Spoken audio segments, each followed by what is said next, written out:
مدرسة قاني باي الرماح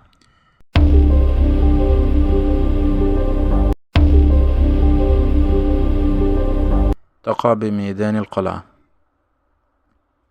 وقد أسسها قاني باي الرماح أحد أمراء السلطان الغوري، وكان يعمل أمير خور مشرف على اسطبلات الخيل الملكية، وقد سمي بالرماح لشهرته في رمي الرمح.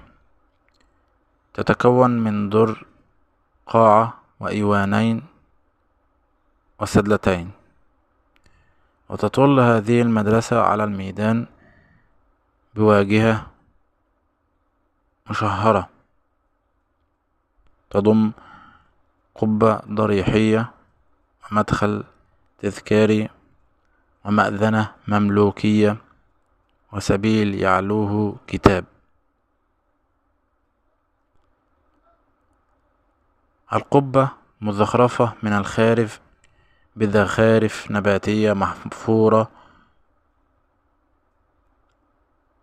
المأذنة مملوكية برأسين، وبها شرفة للمؤذن.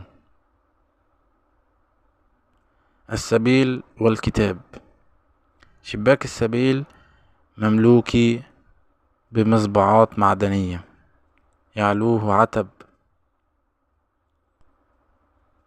ويعلوه كتاب مسقوف برفرف خشبي لحماية الأطفال من المطر والشمس.